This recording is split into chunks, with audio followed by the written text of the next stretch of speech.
ভাইয়া আমাকে এই ব্যাগটা দেন তো। সরি বোন, আমার কাছে এই ব্যাগ নেই তো। আরে ইয়ার, এই ব্যাগটা তো আমার এখন লাগবে। এখন কি করি? 10,000 টাকাই হোক না কেন, আমাকে এনে দিতে পারবেন? আচ্ছা, হ্যাঁ, এই ব্যাগ আমি এনে দিতে পারবো তোমার জন্য। আচ্ছা ভাই, তাহলে আনবেন কিন্তু। তার জন্য কিছু অ্যাডভান্স দিয়ে যাও। এই নেন ভাই, 1000 টাকা অ্যাডভান্স। ঠিক আছে, 2 দিন পর আসে।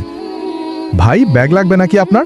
অনেক ভালো ভালো ব্যাগ আছে, এই দেখেন। লাগবে না? যাও দেখেন তো একটাবার কি ব্যাগ আনছি ভাই, পাগল হয়ে যাবেন। দেখেন, লাগবে না? যা। আরে দেখি দেখি ব্যাগটা কত টাকা দাম? ভাই, আপনার জন্য মাত্র 5000 টাকা। বন্ধুরা, আমি তো শিক্ষণীয় ভিডিও বানাই, তাই বলে তোমরা লাইক সাবস্ক্রাইব করবে না? এটা যদি ফালতু ভিডিও হতো তাহলে অবশ্যই লাইক সাবস্ক্রাইব করতে। আচ্ছা, টাকা দিচ্ছি। ওকে ভাইয়া, এই নাও 5000 টাকা। আরে আজকে তো জিতে গেলাম, 5000 টাকার ব্যাগ 10,000 টাকা বিক্রি করব। আরে বোন, এই দেখো কত টাকা। 1000 থেকে 5000 টাকা বানালাম কিভাবে? এটা কার বুদ্ধি বলো? আমার বোনের বুদ্ধি।